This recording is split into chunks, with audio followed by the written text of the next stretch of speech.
এই চ্যানেলে সম্প্রচারিত সকল খবরই সচেতনতামূলক এবং শিক্ষণীয়, কোনো কিছুই প্রভাবিত নয়। আমরা খুব আনন্দ যে আমাদের একজন নেতা তিনি বীরভূমে ফিরবেন। রাজনৈতিকভাবে অনেকদিন তাকে আটকে রাখা হয়েছে, কিন্তু সত্যের জয় হবে এবং সত্যের জয় হচ্ছে। তাই কেজরিওয়ালজিও বেল পেলেন, অনুব্রত মণ্ডলও বেল পেলেন, যারা বিরোধী দলনেতাদের আটকে রাখা হয়েছিল তারা সবাই এক এক করে বেল পাচ্ছে।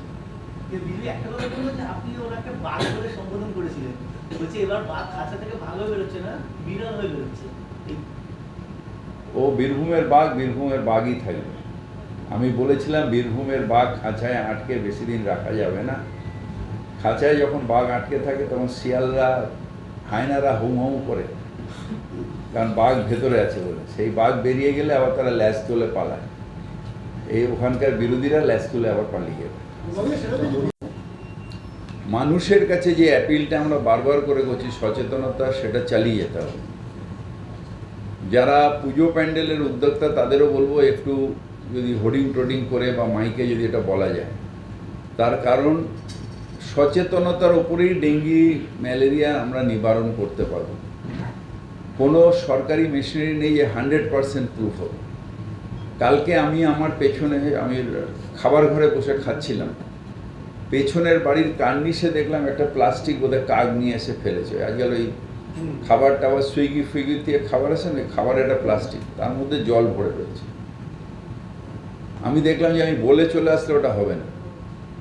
আমি ঝুলঝাড়নি খুঁজে বার করলাম বাড়িতে, ঝুলঝাড়নি দিয়ে জানলা দিয়ে হাত বার করে ওইটাকে ফেললাম নিচে।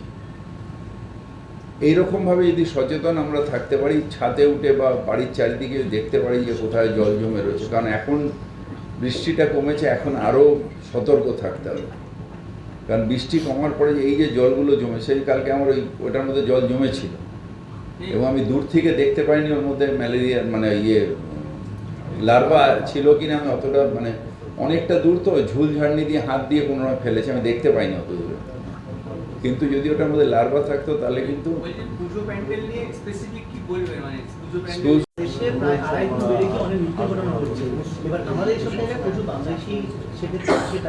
সমস্যা ওখানে যে এরা তো কেউ সীমা থেকে পরীক্ষা করে বেড়াচ্ছে, আমাদের কিন্তু সেটা তার চিন্তা ধারণা দাঁড়াবে। তাহলে দেখেন ম্যাক্সিমামটা হয়েছে শুধু বাংলাদেশ কেন, অন্য জায়গা থেকে আমি শুনলাম কালকে যে অন্য জায়গাতে অনেকে ডেঙ্গি নিয়ে ফিরে এসেছে অন্য প্রদেশ থেকে। এখন আমরা তো মানুষের এই আসা যাওয়াটাকে নিয়ন্ত্রণ করতে পারি না, কিন্তু আমাদের নিজেদের এখানে সচেতন থাকতে হবে। আমাদের ক্লিনিকগুলোতে টেস্টিংয়ের রয়েছে। এখন আবার ডেঙ্গির সাথে সাথে একটা হচ্ছে, একটা ভাইরাস ফিভার হচ্ছে, 3 দিন 4 দিন থাকছে, একটু সর্দি হচ্ছে, আবার 3-4 দিন বাদে ঠিক হয়ে যাচ্ছে। সুতরাং এটা হলেই জ্বর একবার টেস্ট করিয়ে নেওয়াটা উচিত। এবং আমার মনে হয় যে আমাদের যে সব ক্লিনিক এখন, শুধু ক্লিনিক এক একটা ওয়ার্ডে দুটো তিনটে করে রয়েছে, ওয়েলনেস সেন্টার রয়েছে প্লাস ক্লিনিক আছে। সবারই একটু জ্বর টর হলে এটা যদি আমরা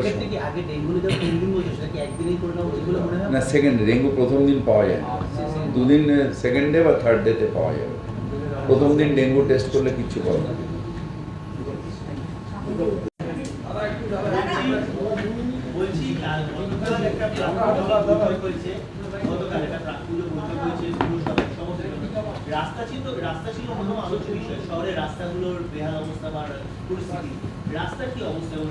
রাস্তা বেশিরভাগই রাস্তা ঠিক আছে। আমাদের রোডস ডিপার্টমেন্ট একটা নতুন যে টেকনিক নিয়ে এসছে, সেটা হচ্ছে প্লাস্টিক রোড। সেটাতে জলে খুব একটা রাস্তা ভাঙছে না, কিন্তু কিছু কিছু রাস্তা আছে, যেরকম ধরুন যেখান দিয়ে ক্রেন যায় বা এখন মেট্রো রেলের অনেক রকম কনস্ট্রাকশন হচ্ছে, সেখানে কিছু কিছু রাস্তা ভেঙে গেছে। আমরা ডিসি ট্রাফিককে রিকোয়েস্ট করেছিলাম যে লিস্ট দিতে, ওনারা একটা লিস্ট দিয়েছেন। সেই অনুযায়ী মোস্টলি স্পট হোল্ডগুলো আমরা সব রিপেয়ার করে দিয়েছি। যেরকম শিয়ালদার ফ্লাইওভারের ওপর ট্রাম লাইনটা বেরিয়ে আসছে মাঝে মাঝে, সেটা আমরা কিছুটা রিপেয়ার করেছি, আর কিছুটা বাকি আছে, করে দেবো। বাইপাসে যেহেতু ওই ট্রেন মুভমেন্ট হচ্ছে, বড় বড় এগুলোকে নিয়ে বসানো হচ্ছে, ওখানে কিছু রাস্তা ভেঙে যাচ্ছে, সেইখানটা আমরা করছি। প্লাস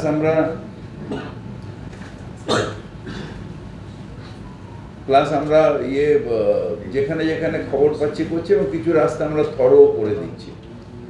তো আমি আশা করছি যে এরকম যদি ড্রাই স্পেল পাওয়া যায় মহালয়ের আগে আমাদের রাস্তাগুলো হয়ে যাবে, যদি ড্রাই স্পেল পাওয়া যায়। বৃষ্টি কি বাধা হয়ে যাচ্ছে?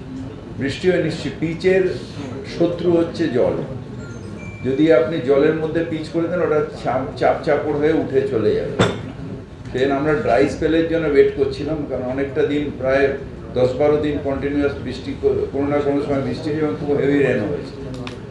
এখন আমরা এই 2-3 দিন খুব ড্রাই স্পেল পেয়েছি, আমরা 24 আওয়ার্স কাজ করছি এবং এই ড্রাই স্পেল এরকম পেলে আর 7-8 দিনে আর কোনো রাস্তা খারাপ থাকবে না, আমাদের রাস্তাগুলো, কেএমসির রাস্তা।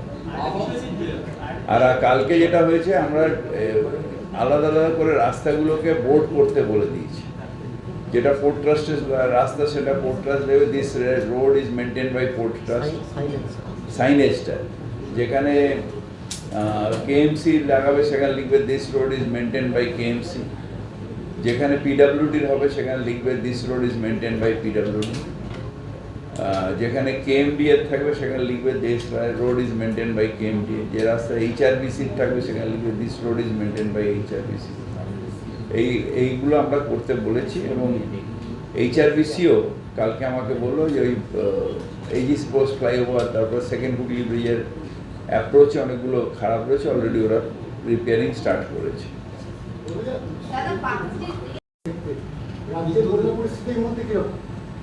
মানে জল নামছে কবে কি? কিছুটা জল নেমেছে আজকে, কিছুটা জল নেমেছে, কয়েকটা জায়গা থেকে জল নেমেছে, আবার কয়েকটা জায়গায় জল উঠেওছে, এটাও খবর আছে। আজকেও ডিবিসি নতুন করে আরো 50,000 কিউসেক জল ছেড়েছে। এটা অন্যায় করছে। একটু এখন ড্রাই স্পেল যখন চলছে 3-4 দিন যদি ওয়েট করতো তাহলে জলটা চলে গেলে মানে আলটিমেটলি ঘুরে টুরে সব জলটা তো আলটিমেটলি নদীতে যাবে। আর কি আছে, এই সাড়াসাড়ি বান বা বড় কোটাল হয়েছে, সেই কোটালে নদীও ফেপে রয়েছে। একটু ভাটার সময় যদি জলটা বেরিয়ে যায় 2-1 দিন বাদে, তাহলে যদি ছাড়তো তাহলে বেটার হতো। এই রেগুলারলি ছাড়া, যে সময় ড্রাই স্পেল ছিল একদম ড্রাই খটখট করছিল, বীরভূমে চাষ হচ্ছিল না এরকম অবস্থা, সেই সময় ডিবিসিকে আমরা বলেছিলাম যে যেটুকু জল আছে ছেড়ে দিন। তাহলে সেই সময় ছেড়ে দিলে ওদের অনেকটা থাকে। একে তো 30% ক্যাপাসিটিতে চলছে, 70% অলরেডি ওদের সিলটেশন হয়ে গেছে, শুধু 30% মানে আমাদের এই ড্যামটা যেটা বীরভূমের কাছে মাইথনের 30% ক্যাপাসিটিতে চলছে। আমি কিছুদিন আগে গেছিলাম, তারপরে ওদের সাথে একটা মিটিংও চিফ সেক্রেটারি নিয়েছিলেন, যে আমি বলেছিলাম জলটা ছেড়ে দিন, কিন্তু দুর্ভাগ্য তখন জল ছাড়লো না। আর এখন যখন হেভি বৃষ্টি হচ্ছে তার মধ্যে জলটা ছেড়ে দিতে এই অবস্থা হচ্ছে, এখনও করছে না। ওগুলো নিয়ে গিয়ে রিপ্লান্ট করবে, ওরা জায়গা খুঁজেছে ওখানে রিপ্লান্ট করবে।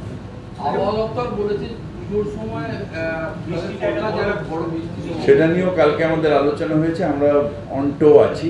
যদি যেরকম এত বৃষ্টির মধ্যেও 2-3 ঘন্টার বেশি কোথাও জল কলকাতায় জমেনি, সেরকম যদি পুজোর সময়ও এরকম হেভি রেন আসে তাহলেও 2-3 ঘন্টা, যদি বন্ধ হওয়ার 2-3 ঘন্টা বাদে জলটা যাতে চলে যায় সে ব্যবস্থা হচ্ছে। যদি কন্ট্রোল রুম খোলা থাকবে, আমাদের অল ড্রেনেজ পাম্পিং স্টেশন খোলা থাকবে, আমাদের ড্রেনেজের সব ইঞ্জিনিয়াররা রেডি থাকবে, আমাদের বোরোগুলোতে পাম্পের ব্যবস্থা থাকবে, বোরোতে এগুলো থাকবে, গাছের ট্রিমিংয়ের ব্যবস্থা থাকবে, গাছ পড়ে গেলে সেগুলো যাতে উঠে যায় সে ব্যবস্থা থাকবে।